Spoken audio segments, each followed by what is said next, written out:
तो guys, I am Ratan sir. Welcome करता हूँ रतन सर ग्रामर चैनल में। ग्रामर और ट्रांसलेशन के टेढ़े मेढ़े टॉपिक्स को बेहद ही आसान भाषा में तक बताते हुए वीडियो लेकर आता रहता हूँ। आजकल मैं ट्रांसलेशन की चर्चा में लगा हुआ हूँ।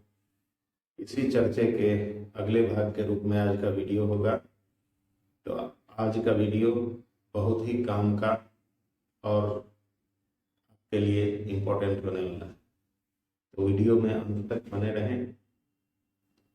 आज के वीडियो का टॉपिक शर्त या कल्पना बताने वाले वाक्य। किसी सेंटेंस में अगर शर्त मतलब कंडीशन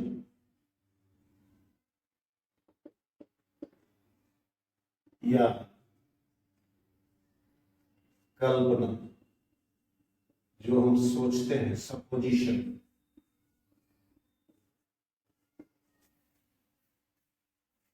बताने वाले वाक्यों का ट्रांसलेशन, वाक्यों का ट्रांसलेशन।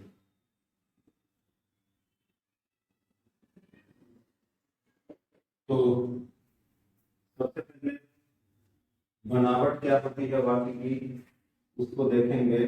पहली बनावट यदि शर्त है तो यदि लगेगा,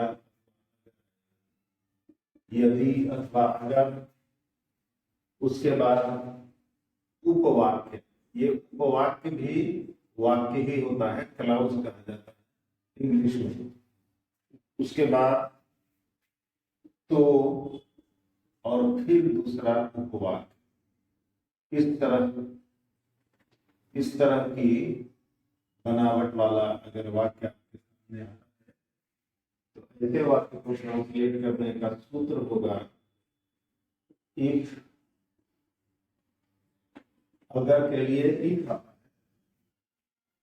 इफ प्लस सबऑर्डिनेट क्लाउज।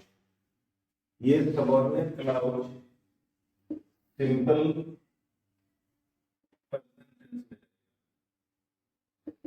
और उसके बाद आएगा कॉमा,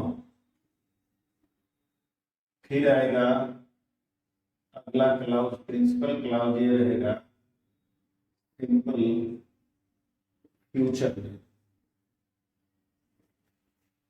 हिंदी में दोनों उपवाक्य सिंपल फ्यूचर में ही दिखाई पड़ेंगे, बट इंग्लिश में एक सबऑर्डिनेट क्लाउज का टेंस बदल जाता है। एग्जांपल देखेंगे तो समझ में आ जाएगा।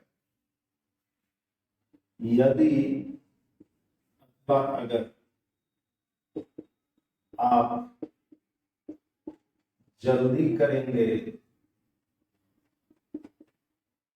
तो यहां यदि वाला क्लाउज है, ट्रेन पकड़ेंगे। यदि आप जल्दी करेंगे तो ट्रेन पकड़ेंगे। ट्रेन कब पकड़ेंगे? यदि आप जल्दी करेंगे, ये शर्त है। इसका ट्रांसलेशन बनाना है, इफ यू मेक हेस्ट या hurry up, make haste, comma देंगे तो की अंग्रेजी कॉमा से ही आ जाती है। You will catch the train.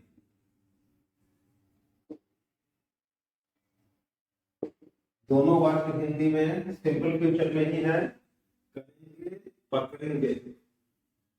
लेकिन इंग्लिश में यदि अगर वाला वाक्य का टेंस बदल गया है, सिंपल प्रेजेंट टेंस हो गया है, दूसरा का टेंस हो गया।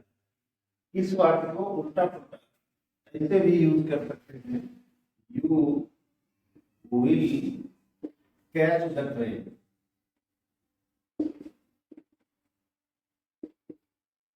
फिर यहाँ कॉमा नहीं आएगा। शुरू में प्रिंसिपल क्लाउज रखेंगे तो कॉमा का लोप हो जाता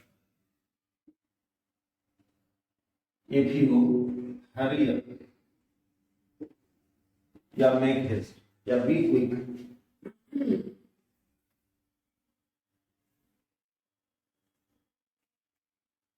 कभी कभी ये यदि अगर नहीं भी आता है फिर भी वाक्य से शब्द का पता चलता रहता है। एग्जाम्पल देख लें, तुम गरीबों की मदद करोगे तो ईश्वर तुम्हारी मदद करेगा।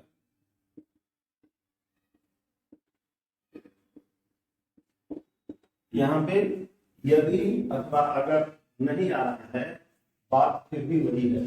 यदि और अगर इस सेंटेंस में नहीं भी आ रहा है, तब इस सेंटेंस में यदि और अगर मान के ही इस सेंटेंस को ट्रांसलेट करेंगे। यदि तुम गरीबों की मदद करोगे, if you help the poor, तो के लिए comma, God will help you.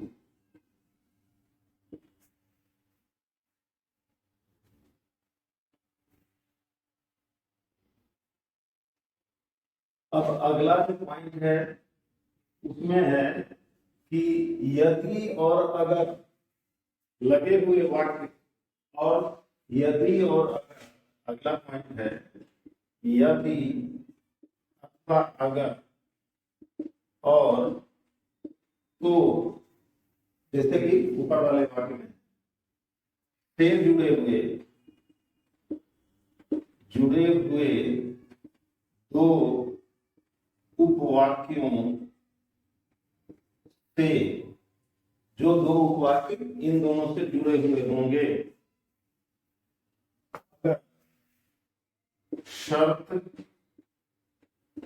अगर शर्त के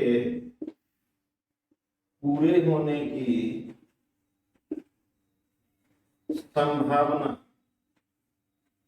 जो शर्त उसमें आ रही होगी उसकी संभावना नहीं प्रकट हो रही हो, तो ऐसे वाक्यों की जो बनावट होती है वो किस प्रकार की हो जाती है। अगर ऐसे वाक्य रहेंगे तो उसकी बनावट कैसी होगी ये देख लें, और ट्रांसलेशन कैसे बनेगा ये देख लें। अगर या यदि प्लस वाक्य, फिर वही जैसे ऊपर में है वही बात, तो फिर उपवाक्य। खाली इसमें शर्त पूरी नहीं होने का सेंस देखना है, ट्रांसलेशन कैसे बनेगा ये देख लें। सूत्र होगा इफ सबऑर्डिनेट क्लॉज, ये रहेगा, ये होगा सिंपल पास्ट, वहां होता था सिंपल प्रेजेंट में, यहाँ होगा सिंपल पास्ट। उसके बाद फिर कॉमा आएगा पहले ही की तरह, फिर प्रिंसिपल क्लॉज, इसमें सब्जेक्ट के साथ वुड या कुड, उसके बाद V1 और अदर वर्ड्स, ऐसा क्लॉज आएगा। एग्जाम्पल देख लें, फटाफट समझ में आ जाएगा।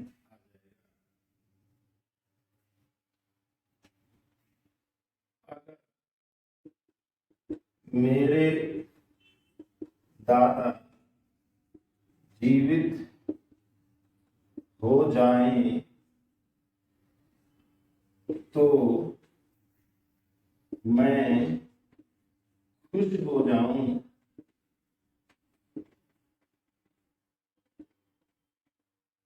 ये खुश होना पूरा नहीं होने लगता है, क्योंकि मरा हुआ आदमी जीवित नहीं हो सकता। ये ऐसी शर्त है जो पूरी होती हुई नहीं दिखती है, इसके पूरे होने की संभावना नहीं लगती है। तो इसका ट्रांसलेशन देख ले कैसे बनता है। इफ माई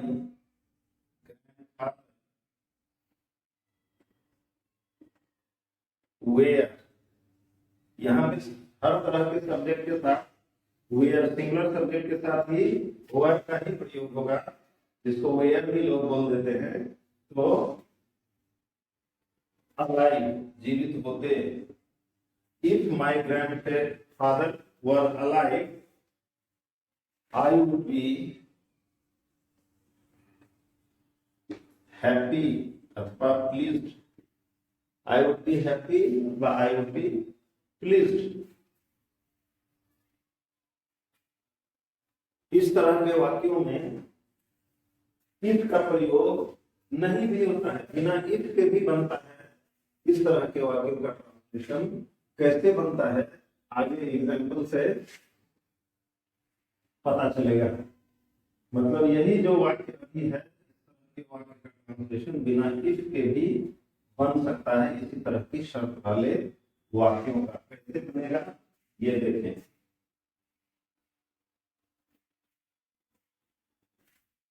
यदि मैं चिड़िया हो जाऊं,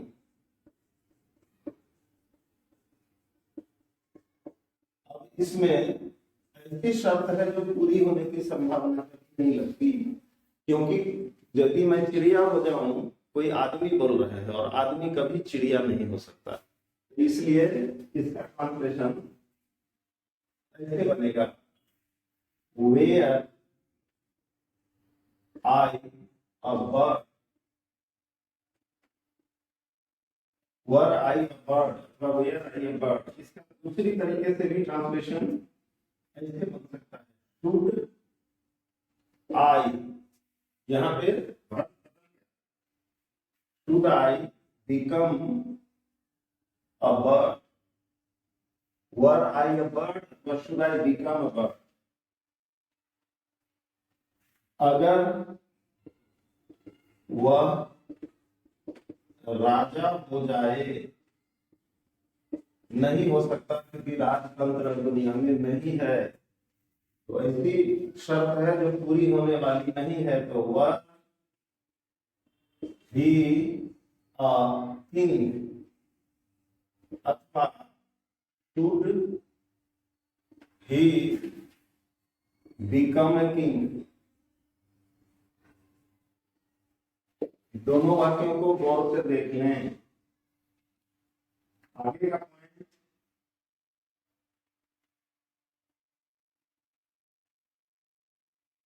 यही स्थिति मतलब अगर या यदि तथा तो से जुड़े हुए शर्त वाले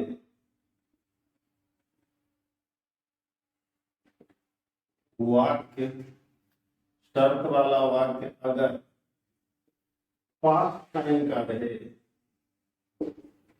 टाइम का रहे, तो पास्ट टाइम में मतलब शर्त का पता चलता रहे, तो वैसी वाक्यों की बनावट कैसी होती है इसको देख लें।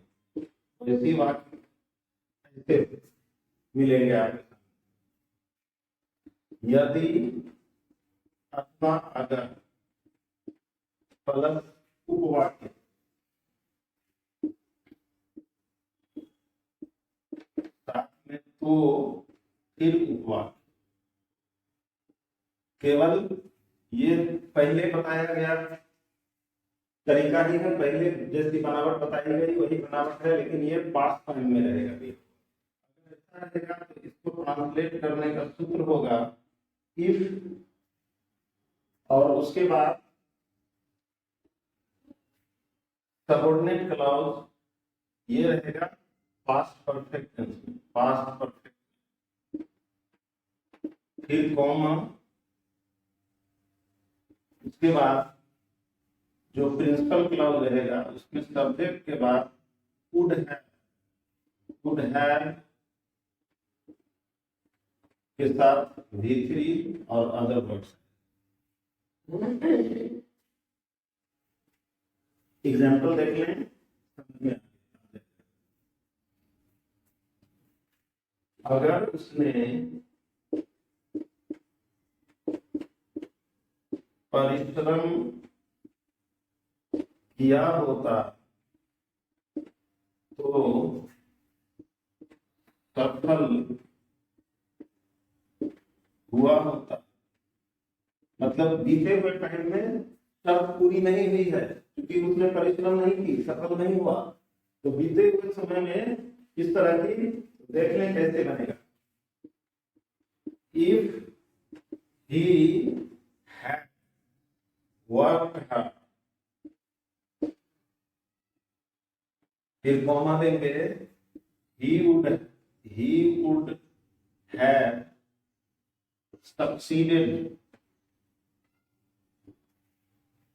उल्टा पुल्टा भी यूज कर सकते हैं इसको, इसी वाक्य को प्रिंसिपल क्लॉज को शुरू में रख के ऐसे भी यूज कर सकते हैं। he would have succeeded if he had worked hard। एकदम आसान है, एक एक पॉइंट को समझने की कोशिश करने भर की देरी है। यदि आप, दूसरा एग्जाम्पल, यदि आप पटना गए होते तो आपने गोल घर देखा होता। मतलब पटना आप नहीं गए, बीते हुए समय में आपने गोल घर नहीं देखा। If you had gone to Patna,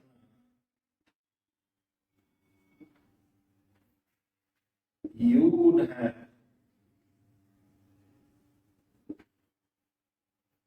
visited to the Golghar।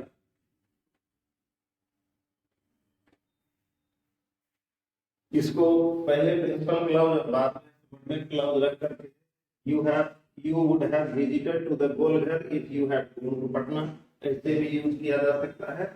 ये इस वीडियो का था अंतिम पॉइंट। अब मैं हर एक वीडियो में एज यूजुअल बताता रहता हूँ कुछ हिंदी वाक्यों वाला,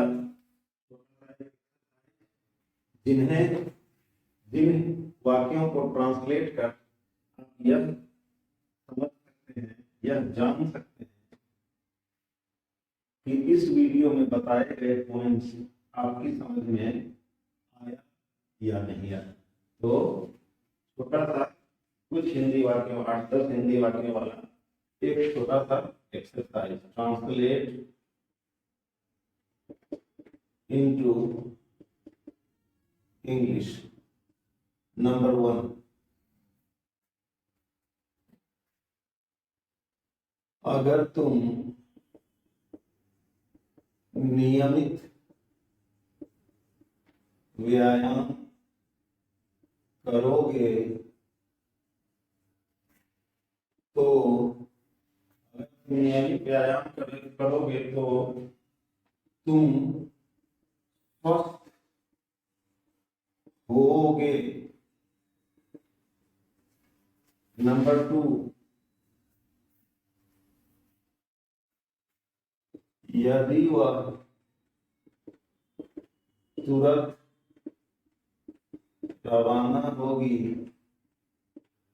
तो बस पकड़ लेगी। नंबर 3,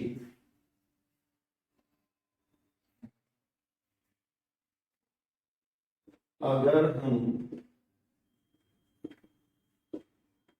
अपनी गाड़ी से जाएंगे तो जल्दी पहुंच पाएंगे। नंबर 4, यदि मेरे पंख हों तो मैं उड़कर तेरे पास आ जाऊं। नंबर 5, अगर मैं बाघ बन जाऊं तो तुम्हें खा जाऊं। नंबर 6, यदि मैं राष्ट्रपति बन जाऊं तो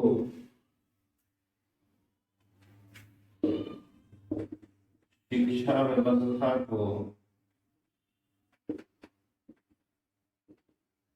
बदल दूं।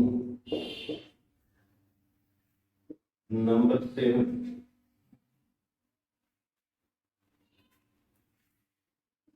अगर तुम परीक्षा में शामिल हो गए होते तो पास कर गए होते। नंबर 8,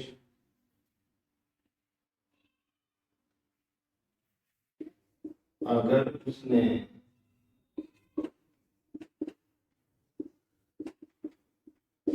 शादी की होती तो वह पिता बन गया होता।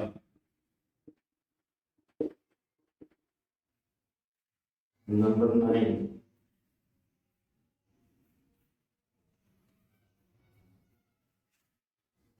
यदि आपने यह चैनल